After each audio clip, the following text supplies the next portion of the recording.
क्या आपने कभी सोचा है कि आपके द्वारा फेंकी गई एक छोटी सी कोल्ड ड्रिंक कैन दोबारा कैसे इस्तेमाल होती है?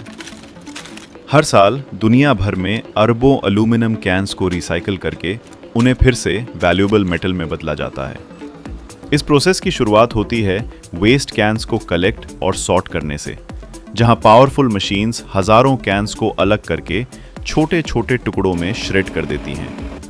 इसके बाद इन एल्यूमिनियम पीसेस को हाई टेम्परेचर फर्नेसेस में मेल्ट किया जाता है, जहां ये पिघलकर प्योर मोल्टन एल्यूमिनियम में बदल जाते हैं। फिर इस मेटल को कास्ट करके और एडवांस्ड मशीन से प्रोसेस करके मजबूत एल्यूमिनियम वायर तैयार किया जाता है।